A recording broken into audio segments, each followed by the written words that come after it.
up, everybody? I'm Bobby Jarrell. And I'm Marthea. And this is No Filter. So we're the hosts of this brand new show that we want to share with the world.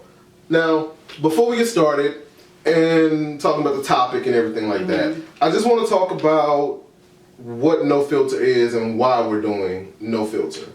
I think for me, and we've had this conversation, we go through so many things in life, and not necessarily do you want to go to a therapist or you always want to call on your friends, so you go to YouTube, you go to YouTube to put in the search bar what you may be feeling. And so I think this show is honestly gonna be so good for people to come and get information about certain things that you're going through, and I think we've been through a lot to kind of put our honest opinion, and I think we've overcome a lot. Yes, definitely. So that's just what No Filter is. Yeah, because I think for me personally, it's like I have a lot that I deal with, and a lot of times I kind of like internalize a lot of stuff. Yeah. And so being able to sit here and have an open, honest conversation with you and in front of the camera, I think it'll be helpful for other people. Because a lot of times,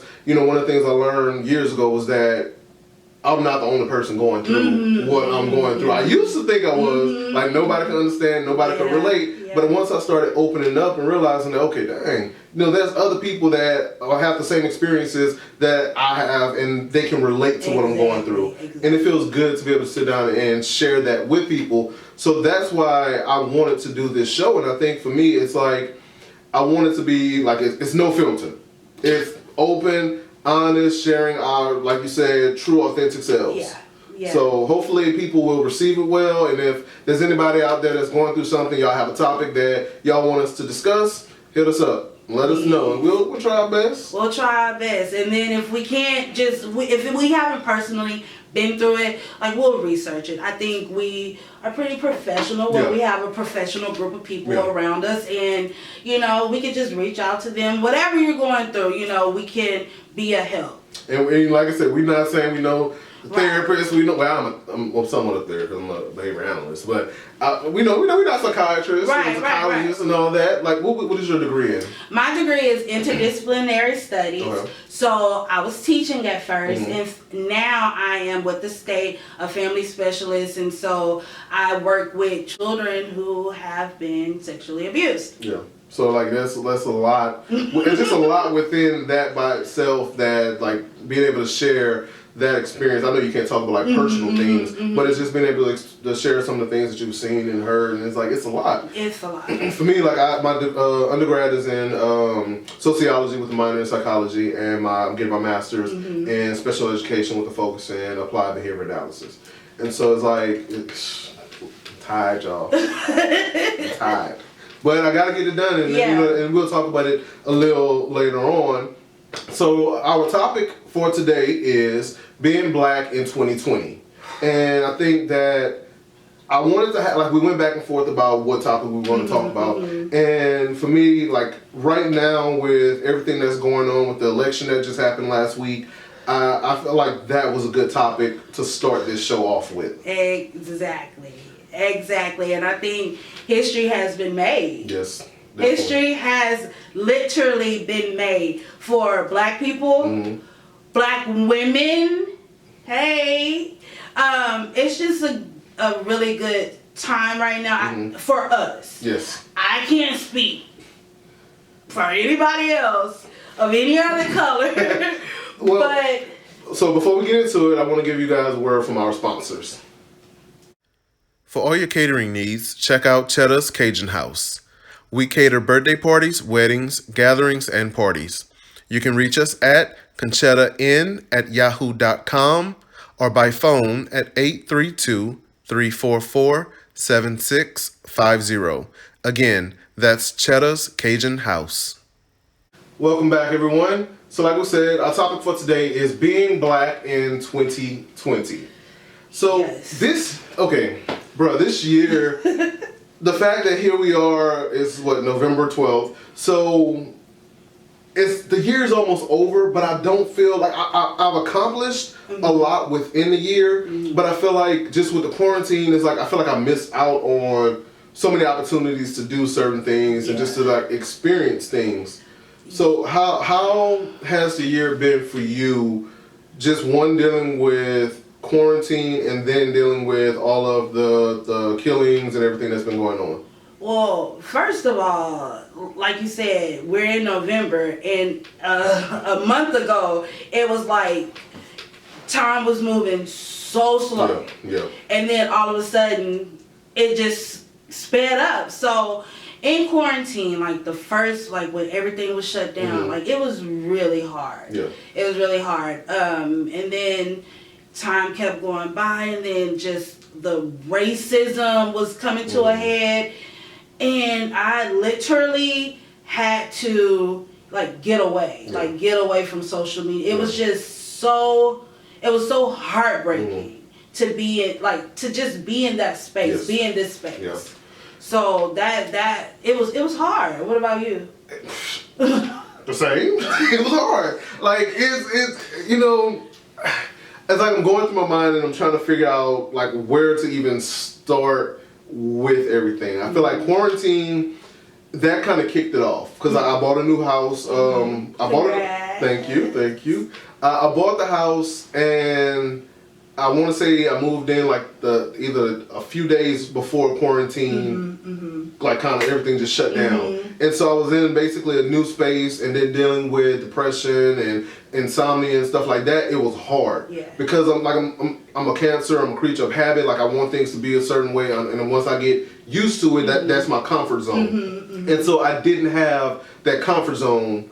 And it's like, as much as like I'm happy with my house and I love my house, but like in those first couple of weeks, how do you enjoy it? I couldn't. Honestly, I could not enjoy it at all. And so then on top of that, when everything started happening, well, I'm not started happening. It's like it seemed like it kind of increased with all of the murders and things like that of unarmed black men and women, and you kind of sit back and you wonder, like, for me, honestly, there was days where I'm like, could it be me? You know, am I next? Is it my one? I have 4 nephews. Wow. A couple of weeks ago, and like I'm from Raceland, Louisiana, and there was this guy that I knew when we were kids, and he was killed a couple of weeks ago. Oh. And in that area, it's like my nephew, he works offshore, but like he still lives in that area, and it's like not far from where the guy was killed. And so I'm thinking to myself, like, we need to learn how to kind of mend those broken pieces that we have within ourselves and that like ill intent that we have towards other people, and say, okay, let's put that aside and figure out how can we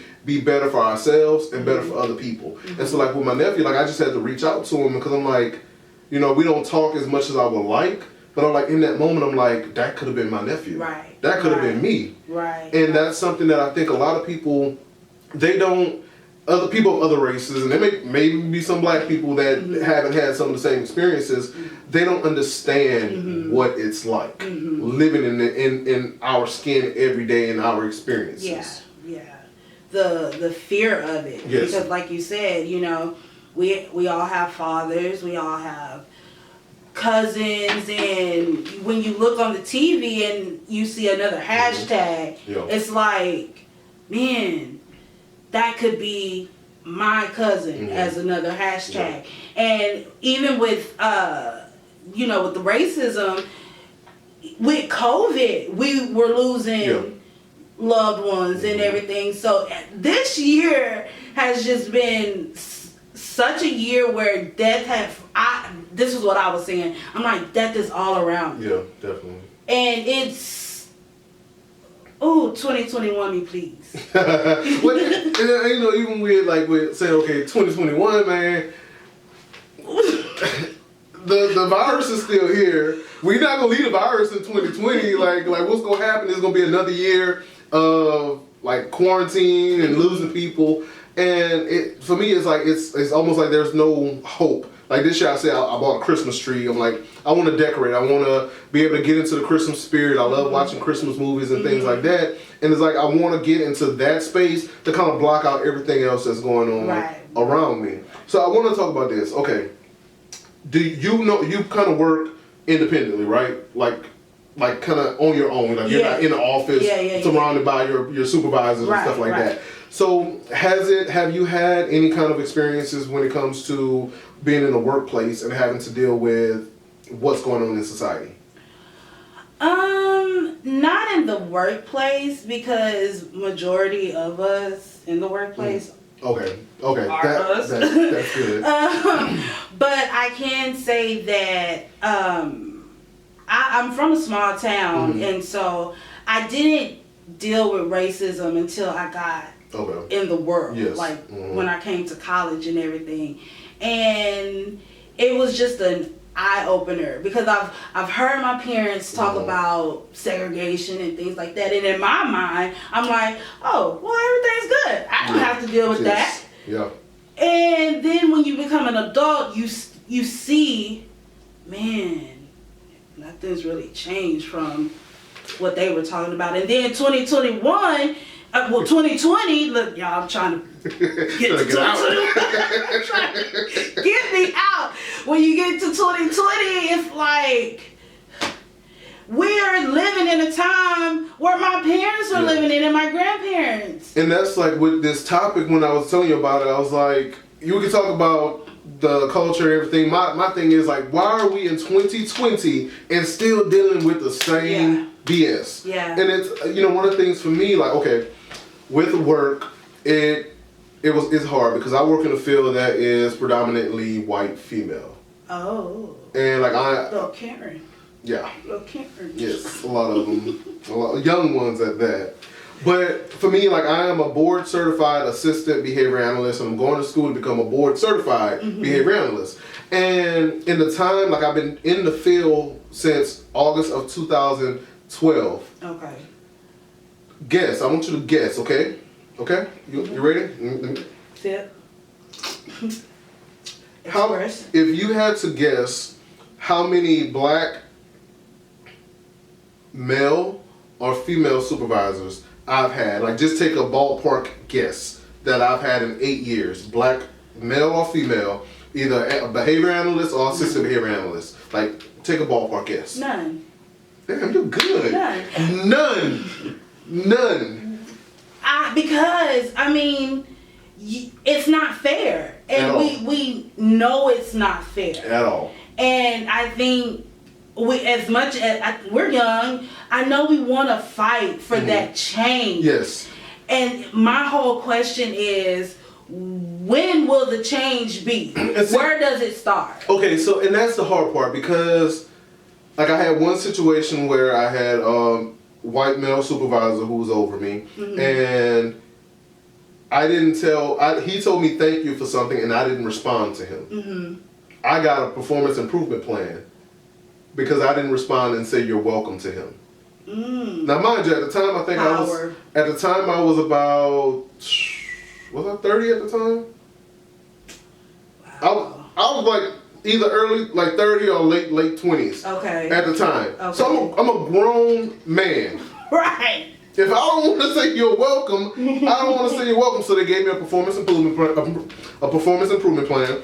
And the thing is, what was on the plan was nothing that had to do with the incident of me not saying you're welcome. Right. And everything was on the plan. It was a flat out lie. The owner of the company knew it was a lie. I hope and pray that the clinical director and the HR lady, I hope they knew it was a lie, because like I've known them from the time I started in the company, and I had only known him a couple of months, and so and it hurt me because like this is you're attacking my character, the person who I am. Everything that you put on this paper are lies, and so if it was an issue of me not saying you're welcome, that I would have signed it. No, I didn't say you're welcome. If you felt it disrespectful, I'll say it. That's fine. But what you gave me, it was a lie.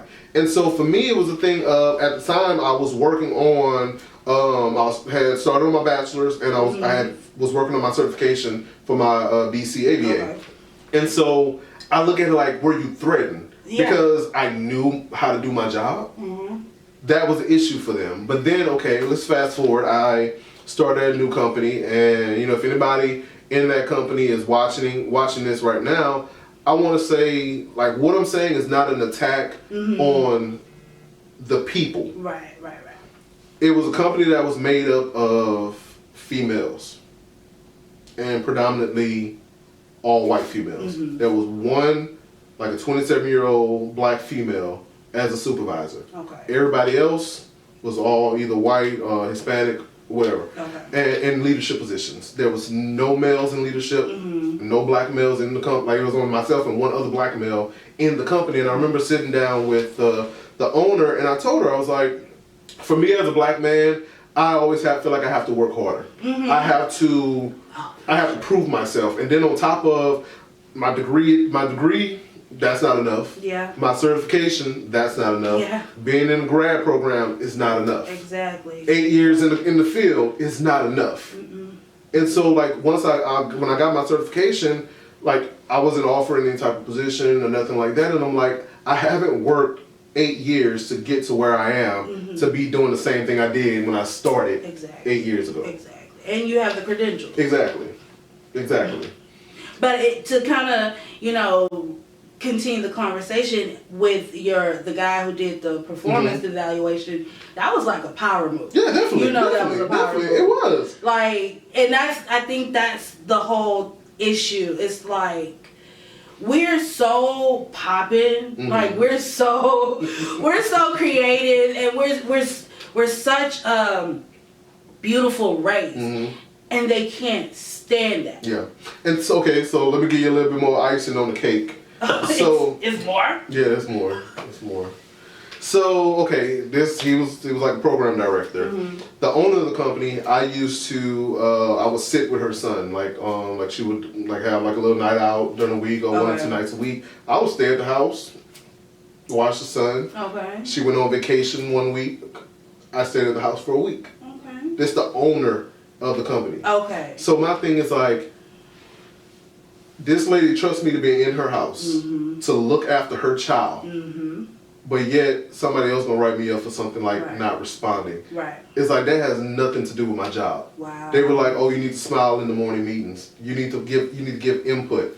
And I'm like, "Wow, that petty." Yes, very petty. That petty. So I got my performance improvement plan. I said, "Okay, here's my I think it was like October or so. It might have been like early November. I was like, here's my notice. I'll work up until Christmas break." So they were like, "Oh, you probably won't make it until Christmas break." Cause like I'm the type of person, like, once you piss me off and I'm done.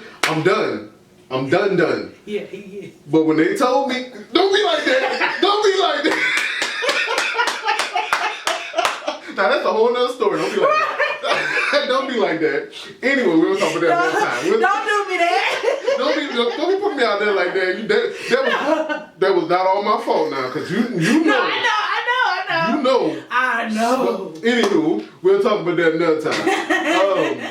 But I was like, okay, I'm gonna work up until Christmas break, and that was like the second to last week of December. And so they was like, the owner, she was like, I know you probably won't be able to tolerate them. And I asked her, I was like, did you ever read the performance improvement plan? She was like, no, I haven't read it. And for me, it was a thing of, so you choosing their side when you know they're wrong. And she was white, right? Yes. Because they stick together. It was this, like, oh, he's a supervisor. He's bringing in the money. At the time, I just was an RBT, a registered behavior technician. And so I'm like, okay, that's perfectly fine. But guess what? I worked up until my last day. Right. And I didn't say bye to nobody. But it's the money, and they are like this. Yeah. And it is sad because we're not. Yes. Cause, so you said, you brought up the question of how is it going to change? Like, what do we need to do to make that change? And until we can come together and say, I got you, you got me, it ain't gonna change. And I think that a lot of times, like, we look at people, I don't know where, I can't remember what I saw it on, but they were having a conversation about, like, one person, if there's a position that's available for, say, doctor or something. I don't know. And then it's a field full of white male and female. They're going to give that position to one black person, right? All black people feel like they're in competition with each other to get that position. Right. And it shouldn't be like that. At the end of the day, if me and you apply for the same position, I'm going to be happy if you get it. Exactly. Because at the end of the day, I want to see you win. I want to see you succeed. Exactly. That's you opening up the door for somebody else. For real. And I don't understand, like, why do you think so many black people have this, like, crab in a bucket mentality?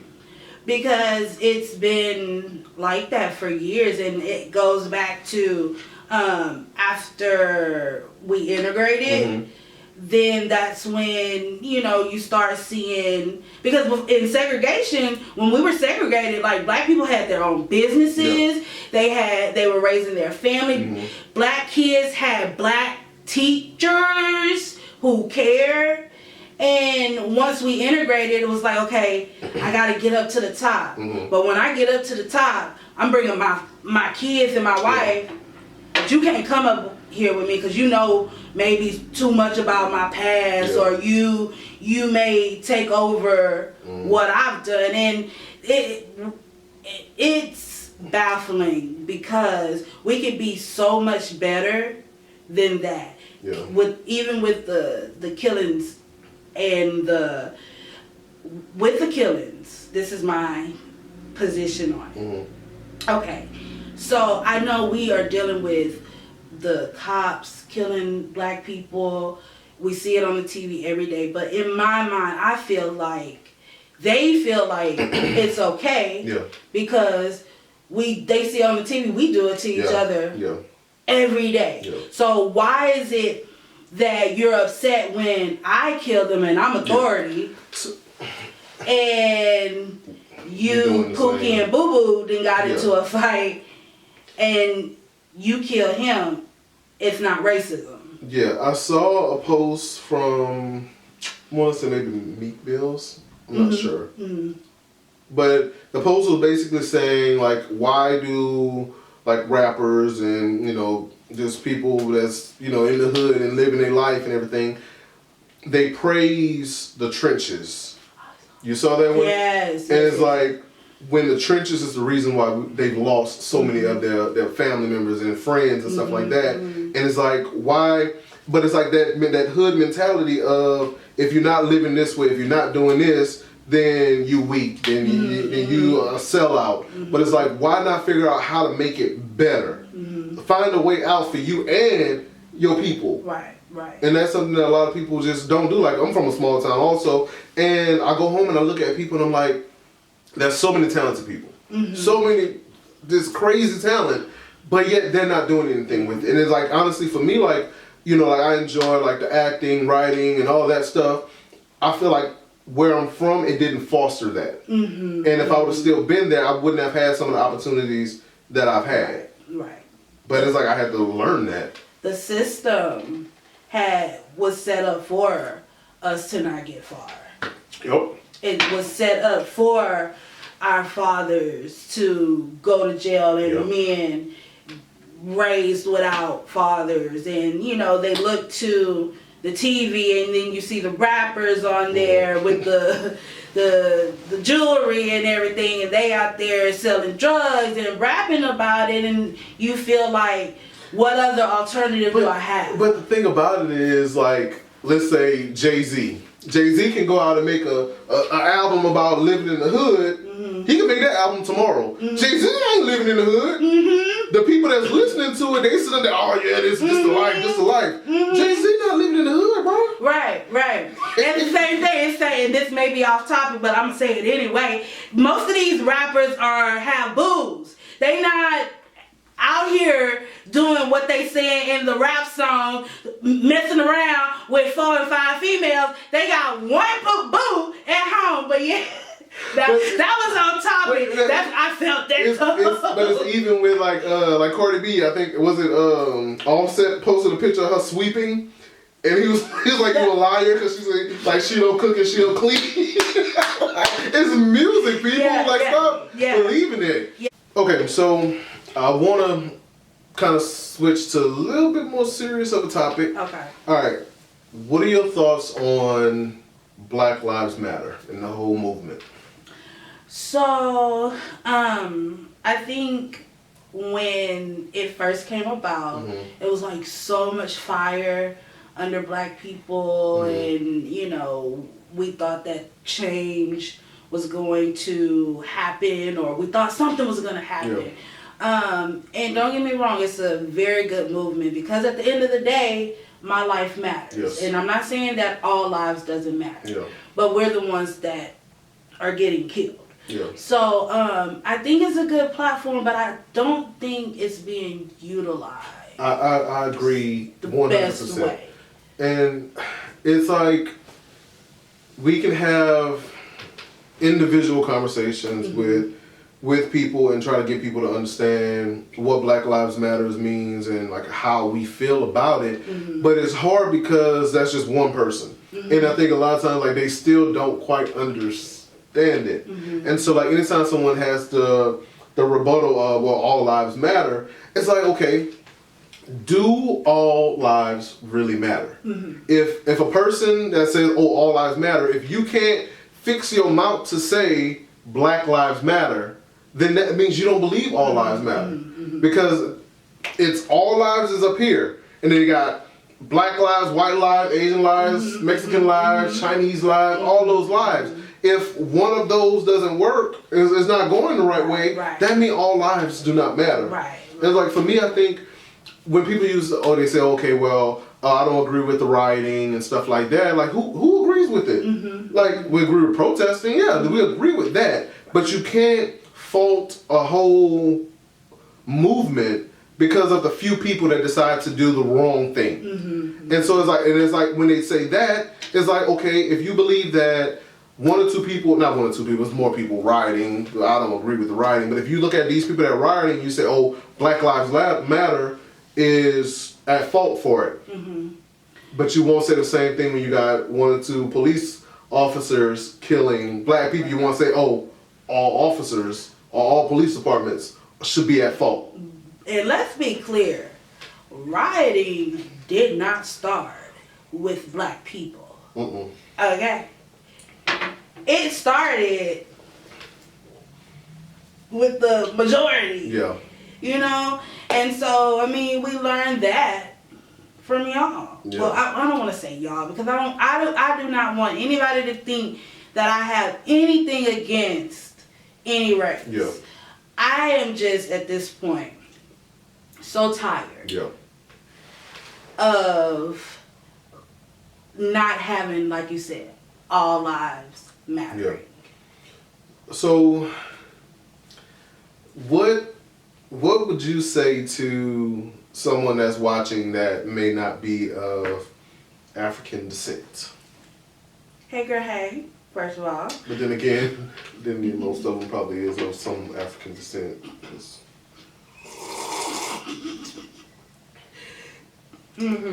Like what he said. Well, let me still on a serious note. When George Floyd passed, I think that was the first time that I saw so many people of other race back us up. And it lasted for a minute. And then it died back down. And that's the thing. We are so, when something first happens, we're so, we're going to fight. And then it kind of goes back to, hey, we still need some fighting. But I did have a lot of people come to me and like, what can we do to understand? And at first I did get mad. Because I'm like, you don't see what's going on. Like, you don't need any books. You don't need a movie. You see what's going on. So what more can I tell you to do? But I talked to the Lord. What did he say? He said, girl, educate them. Educate them. Amen, Jesus. So, you know, I reached out to her and sent over some books, some videos, some movies and everything. And I'm like, maybe this can open your eyes to why first of all, we're the way we are. Yeah. And just, our struggle, and we're not bad people. So, like, I had a conversation with a friend and a white guy, and it was about, like, the whole Black Lives Matter and all of that. And one of the things I tried to explain, and maybe I didn't do the best I could do, but for me, it's like we live it every day. Yes. And I used to kind of push it under the rug, like the incident, what I said about the supervisor getting upset because I didn't speak. And it's like, for me, I'm like, oh, it's not about black and white. It's just, he's an asshole. But now when I look back on it, I'm like, this is a company that's never had a black male BCABA or BCBA. This is someone that's used to having people be more, what's the word I'm looking for? What does subservient mean? That's a word? Producer? No, we ain't got no producer. Look up this word. Dictionary. Anyway, but like, I want to say subservient. Subservient is a word. Someone who, like, he wants someone to kiss his ass. Yes, basically. And so it's like, I just wasn't there. Like, if you say something to me and I don't agree with it or I don't think it's right, then I'm going to say it. And so looking back on a lot of situations that I've been in like my adult life, I say, okay, was that because I was black? Or was it just an issue? But then I look back, like, I think it was because I was black. And I'm learning now that people that don't experience that on a daily basis, they don't relate. Right. So when we see somebody on the news, like we said earlier, I'm thinking that could be me. That could be my family members. Right. They're just looking at it as like, oh, somebody got killed. And, and they just move on with it. And one of the things I tried to say to him was like, I tried to say it in a way that he would understand, was like, if I was at their house and I was like, if I left here right now and I got shot by the police, you've been knowing me almost, 2 years now. You know what type of person I am. I've been in your home. I've had dinner with you. Right. I've looked after your kid. If I got shot, how would you feel? And it's like, it shouldn't have to be those personal experiences in order to get people to wake up and say, oh, damn, there's an issue. Right. If I'm telling you it's an issue, don't say, oh, well, there's more good people, there's more bad people. Stop and take, for anybody that's watching it right now that's, of a different race or whatever, that don't understand Black Lives Matter and don't understand the cry that we are crying out to you guys, take everything out of your mind. And when someone says something to you like, being black in 2020 is hard, don't come back with, oh, it's hard for everybody.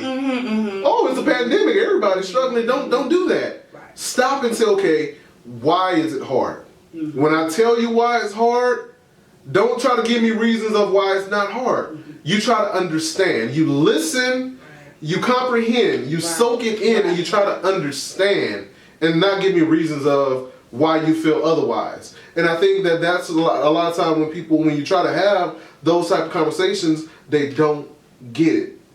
That's like like at my old job, we had like a little town hall when this is back in, I want to say maybe June or so, like when everything was like, it was real bad. And in the town hall, I was sitting there and I was kind of like in that space of, do I say something, do I not say something? And so I was like, okay, let me share my truth. Right. And within my truth, it was, I'm dealing with insomnia, I'm dealing with depression, I'm having to come to work and I'm having to put a smile on my face. Right. Because God forbid if I go to work and I'm upset, let me say the wrong thing, let me look the wrong way, then that's an issue. Evaluation. And so like as a black man, and I'm so sorry, as a black person, because I'm not trying to say black women don't have the same struggle. We all going through it. Some women may be going through it in certain situations more, men may be going through it in certain situations, but we all going through it. So I want y'all to understand that we all in this together. But for me, it was like, I'm here and I'm having to show up. And everything that I'm going through personally, I got to put that shit on the back burner. Yeah. And then when I leave work, it's like I'm so exhausted. And and it's like people don't understand what that's like. Mm-hmm. So, mm-hmm. And like you said, I think we've gotten to a place where if it doesn't affect us, yeah. don't worry about it. I like that. It don't affect me, so I can't feel either way about it. We've gotten so much to that place in society. And I think that's one thing that's wrong with the culture right now. Just everything, we're not feeling for one another. It takes us to kind of be empathetic to the next person because we're all going through something. Yes, we get it.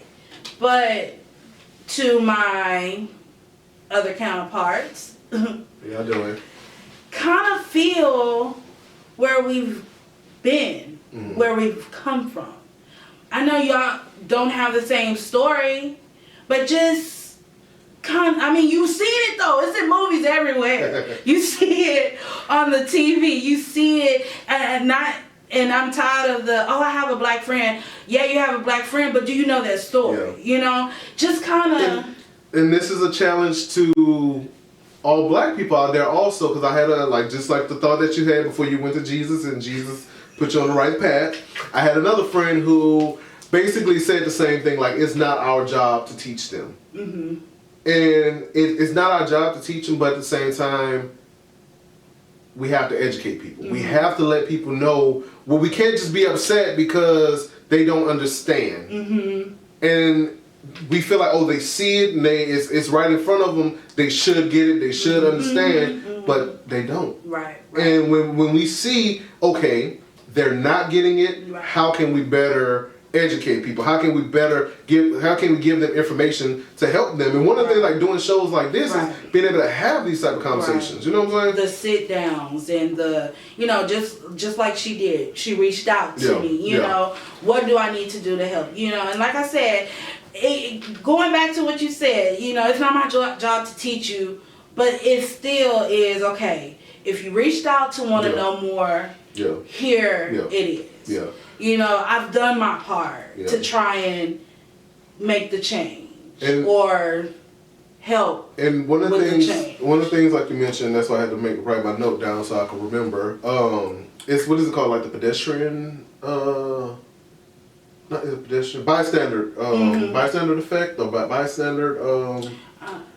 Whatever it is. Stand by. You know what I'm talking about? No. Sociology major.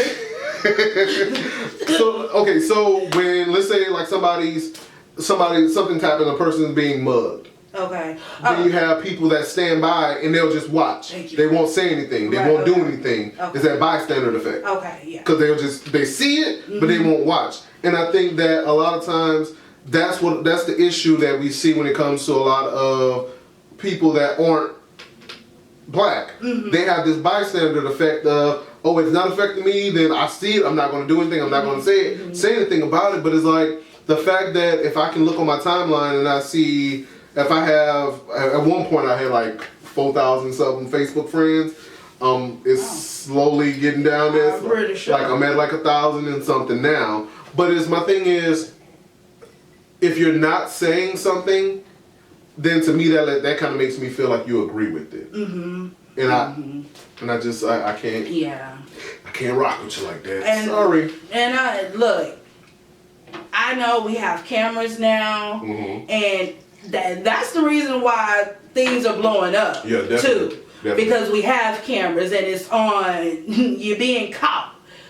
My whole thing is, if you see something happening to me, or if I see something happening to my friends, forget that camera. We going in the trenches together, and that's just me because I'm just like, what is me recording gonna do if you're sitting there about to lose your life? Yeah, definitely. And it's sad. It's like, look with George Floyd. It's like we're looking at.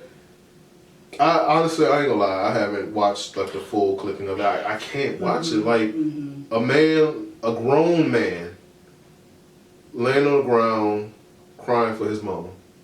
as his life is being taken. Yeah.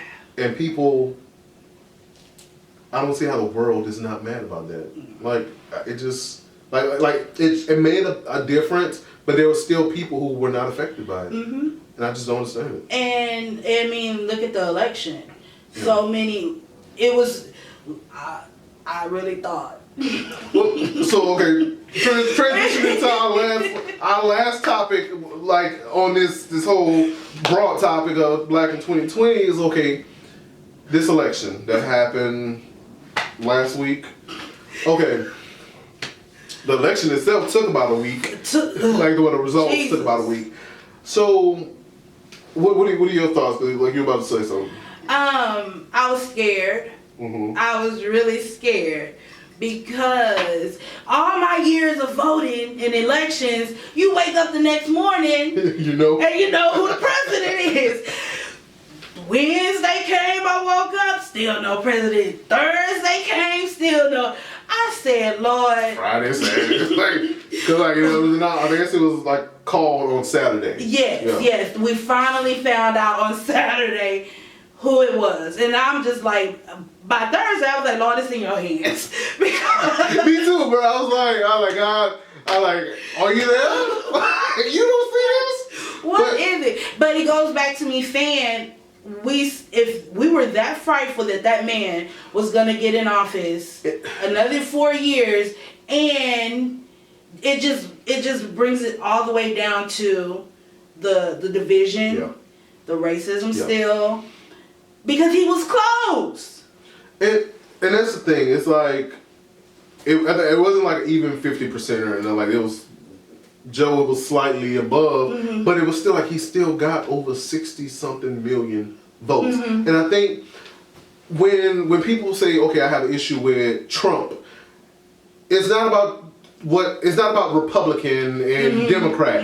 It's about what Trump stands for and what Trump how he stirs the pot. Right. And it's like, I feel like the way I kind of put it is, most Republicans are worried about him taking money out of their pockets. And other people are worried about their lives being taken. Right. So me voting for Biden is me voting to try to save my life, try to save other people like me lives. Right. And Trump is somebody who he stirs up hatred. And it's like, oh, well, Trump didn't create racism. No, he didn't. But he made people feel like it was okay to engage in those behaviors. Right. And it's not saying that, like, cops wasn't killing people before and murders wasn't going on, but it's like the level of arrogance when it came to how people portrayed themselves when Trump was in that position. Right. It's like they felt like it was okay. Right. And it was leading up to it because Obama got in, and you started seeing and hearing some things with racism. And so Obama's term is gone, and then you have the face in the White House giving people the free range to do whatever they want to do. Because they have someone who, for one, he doesn't pay attention to authority at all. He feels like he makes the rules, so that was their faith. And still to this day, we're gonna have to deal with the aftermath. But it's sad how divided this man has made this country. And I like I said, I know a lot of people who are Trump supporters. I know a lot of Hispanic people who are Trump supporters, and that baffled me. That behooved. I don't get it. But we talking about being black in 2020. Yeah. So my whole thing is, I'm glad that he's gone. No, you're not going yet. You got a couple more days or a couple more weeks, but it's another 4 years of someone else. Yeah, and I think my thing is like, you may not agree with Biden. You don't have to You don't have to support him. Like, I'm not gonna say Biden is the best choice, right? But it's like it's a choice of someone that's for the people or someone who's not for the people, who's all for them. So like, and you know, I'm not like I think I didn't do well in my political science class, but not at all. Don't judge me. Don't I'm judge not me. judging at all. But I think when people are like, oh, well, Trump didn't take any money from any of his payment of as president over the last 4 years, I'm like, because he's been stacking up the chips so that once he's not president, he like all of his money he's probably gonna have tax-free money somewhere sitting because he's created this road for him to get to that place. That's what he's been doing. And to be honest, let's just be all the way honest. A lot of that stuff that in the debates with Trump and Biden, did y'all really know what they were talking about? I didn't. I ain't gonna lie. So let's just make it and bring it all the way down to a buck. Trump, Biden. You know Trump was racist. And Biden was Biden. And okay. So my last thought on Trump now. But he's like, you know, I've done so much for the black people. And one of the main things he says is, I said that right there. But one of the things he... Ooh, excuse me. Man, COVID on you. See? No, okay. no COVID. We good. That was a sneeze. Anyway. I promise. Anyway, one of the main things he always says when he makes that comment is, like, prison reform. Mm-hmm. Nigga, I'm so sorry. I'm going to try to bleep that out. I said the N-word. Sorry about that, mama. But, bruh, when you think of black people and helping black people, the first thing that comes to your mind is prison reform. The systematic. That's the system, though. But it's like, these are the system. But it's like black people, prison. That's what you think of. Yeah. And it's sad. And then, like I said before, I think I mentioned it before. White people saying, "Oh, but I have a lot of black friends." That's what Trump gives me when he says, "I've helped a lot of black people." And I'm like, who is your black friend? Kanye West. I'm like, that right there is like, even in the debate, he was just like, I'm the least racist in here. Like, I can't see the people in here. Like, bro, you sound stupid. But anyway, I digress. So my whole thing with getting him out, he was not a good face for America. Yeah. And America is in the shambles right now. And we're trying to claw our way back up. Trying. But it's just, I'm very hopeful. Now, I'm very hopeful for the next 4 years. So, all right, what are your final thoughts, just as a whole, on being black in 2020? Being black in 2020. Oh, that was my point. I said it. I got it out. I hope that, I don't know where the change will come. When the change will come, how the change will come, where the change will come from, but I want change. I want to see our people flourish and do so many great things and build one another. And maybe the change starts with us in our own community without, the other races. Like, we have to get us together. That's just my whole thing. I'll never stop pouring into my other black people and wanting to see them win. I'll never stop doing that. And if people can kind of get in that same mindset, I think we'll be like what white people are scared of. We'll be at our best. Yeah, definitely. I think for me, it's just being black in 2020, it's a struggle. And I think the best thing that we can do is just keep pushing forward. And if there's something that you want to do, try it. If there's something that you're afraid to do, just say F it and like, I'm gonna do it, because you'll never achieve greatness without trying, and you're gonna fail. Believe me, you will fail. Right. You're gonna fail. You're gonna fail a few times. Right. A lot of times, but you'll never get there unless you try. Mm-hmm. And I think for me, as like being in school and everything right now, this isn't something that I saw for myself 5-6 years ago. And to be where I am right now, and being more competitive and like within the industry, the field and stuff, and my goal is to do all the things they said I couldn't do. Do all the things that I want to do that I told myself I couldn't do. Right. And as black people, when we get out of that mindset of having this gate around our own head, around our own heart, we can change the world. Right. And it's about loving other people. And I think for me, I want people to take a step back from everything that's going on in the world and just look at the people that are close to you. Look at the people that you know, that you see on a daily basis, and say, okay, I love you. Right. I want to support you. I want to uplift you. Yes. No matter how big, how small it is. It's like, just make a change, man. Make a change. A simple share. A simple, hey, my friend, just something to support. I got a perfect example. Imagine you and I were doing a new show called NoFilter, right? And people are like, you know what? Look at Marthea! Look at Bobby! I know them! Let me share this. Let me tell my friend about it. But they gonna watch, because they always watch. They watch. They might not like it. They might not share it. It's just like, why? Why?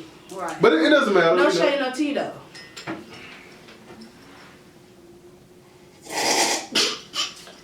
But at the end of the day, what is for us, though, will be for us. Amen.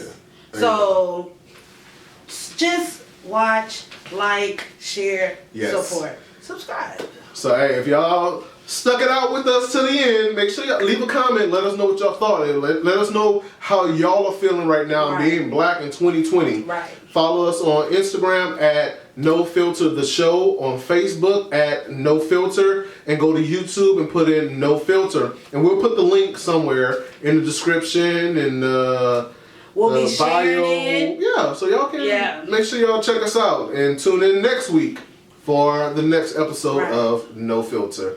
So I am Bobby Jarrell. I'm Marthea. And we're out. Peace.